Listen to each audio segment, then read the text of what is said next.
নমস্কার বন্ধুরা, শ্রেষ্ঠ কুক চ্যানেলে আপনাদের সকলকে স্বাগত। তো একটা নতুন ভিডিও নিয়ে এসে পড়েছি। আর আজকের ভিডিওটা একটু অন্যরকমভাবে স্টার্ট করছি। তো দেখতে পাচ্ছ প্রথমেই আমি ইলিশ মাছ দেখাচ্ছি। অবশ্যই ইলিশ মাছেরই আইটেম হবে। সামনে তো জামাই ষষ্ঠী, পাতে এক পিস ইলিশ মাছ না থাকলে কি আর জামাই ষষ্ঠী মনে হয়। তো আজ বানাবো সর্ষে ইলিশ। খুব অল্প সহজে অতি কম সময়ে কিভাবে আমরা সর্ষে ইলিশটা বানাবো তোমাদেরকে দেখাবো। তার আগে চলো আমি মাছটা কেটে নিই, তোমাদেরকে সেটা দেখাই ভিডিওতে।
অবশেষে মাছটা কেটে উঠতে পারলাম। এই ফার্স্ট টাইম আমি মাছ কাটলাম।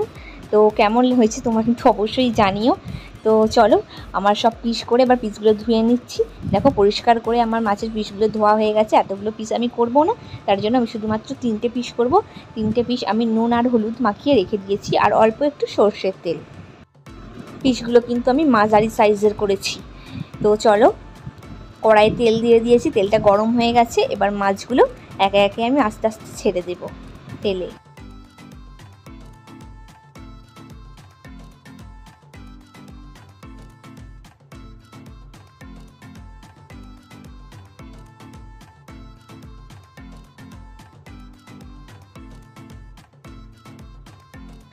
মাছটা হালকা হালকা করে লাল লাল করে ভাজা হোক, ততক্ষণ চলো আমরা মশলাটা বানিয়ে নিই সর্ষে ইলিশের।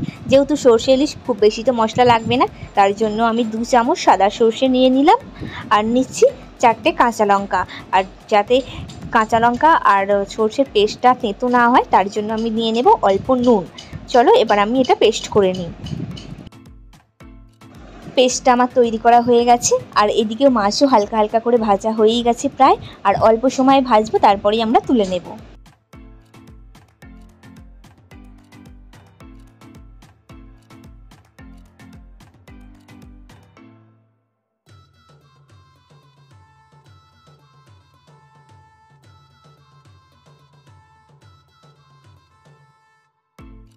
মাছটা হালকা লাল লাল করে ভাজা হয়ে গেছে। চলো এবার আমরা তেল ঝরিয়ে মাছটা তুলে নেব। মাছ থেকে অনেকটাই তেল বেরিয়েছে, তোমরা দেখেছো কি? আর বাঙালিদের তো ইলিশ মাছের তেল খেতেই হবে, তার জন্য আমি অল্প তেল তুলে রাখবো। অল্প তেল তুলে রেখে এবার মাছ ভাজা তেলেই আমি দিয়ে দিলাম একটা কাঁচা লঙ্কা আর দেব 2টো এলাচ।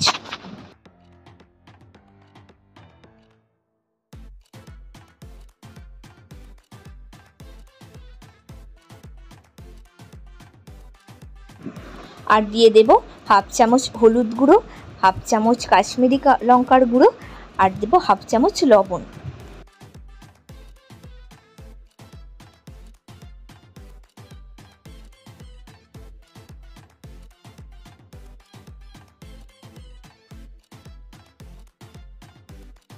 সবটা বেশ ভালো করে মিশিয়ে নিয়ে আমি দিয়ে দেব সর্ষে আর লঙ্কার পেস্টটা।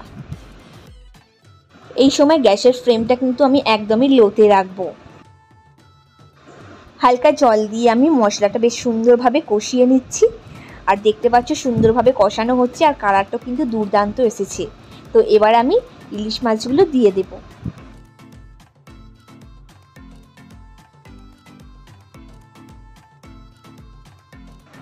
তো দেখতে পাচ্ছ কত সুন্দর দেখতে লাগছে সর্ষে ইলিশ। তো আমার তো পুরো সর্ষে ইলিশ রেডি হয়ে গেছে। এবার সার্ভ করে নেব। সার্ভ করার পর দেখতে পাচ্ছ কত সুন্দর দেখতে লাগছে, খেতেও কিন্তু দারুণ হয়েছিল। জামাই ষষ্ঠীতে অবশ্যই তোমরা এইভাবে একবার সর্ষে ইলিশটা ট্রাই করে দেখতে পারো, আর চটজলদিও হয়ে যাবে। তো তো চলো ভিডিওটা এখানেই শেষ করছি। ভালো লেগে থাকলে অবশ্যই একটা লাইক করে দিও, আর যারা যারা আমার চ্যানেলটা এখনও সাবস্ক্রাইব করোনি তারা সাবস্ক্রাইব করে দিও।